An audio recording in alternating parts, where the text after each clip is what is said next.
শীতকাল চলে যাওয়ার পর কিন্তু এই দুধ পুলি আমি খুব মিস করব। সেদিন মা বানিয়েছিল, লেগেছিল চালের গুঁড়ো, নারকেল কোড়া, খেজুরের গুড় আর দুধ। মা কড়াইয়ে জল গরম করে চালের গুঁড়ো দিয়ে সেটাকে ভালো করে মাখিয়ে 3-4 মিনিট রান্না করার পর সেটাকে ঠান্ডা করার জন্য রেখে দিয়েছিল। যখন একটু ঠান্ডা হয়ে যায় সেটাকে ভালো করে মেখে একটা নরম ডো বানিয়ে নিই। তারপর সাইডে নারকেল আর খেজুর দিয়ে ভেতরের জন্য পুরো বানানো হয়।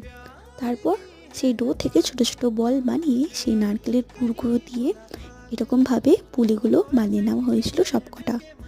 আর সাইডে মা হাঁড়ির মধ্যে দুধ রেখে দিয়েছিল জাল দেওয়ার জন্য। যখন দুধটা গরম হয়ে যায় তখন আস্তে আস্তে সেই পুলিগুলো দিয়ে দিতে হবে। তারপর ওপর থেকে মা দিয়েছিল নারকেল আর খেজুরের গুড় মিষ্টির জন্য। তারপর যখন পুলিগুলো উপরে ভেসে উঠবে তাহলেই বুঝে যেও যে দুধ পুলি রেডি হয়ে গেছে।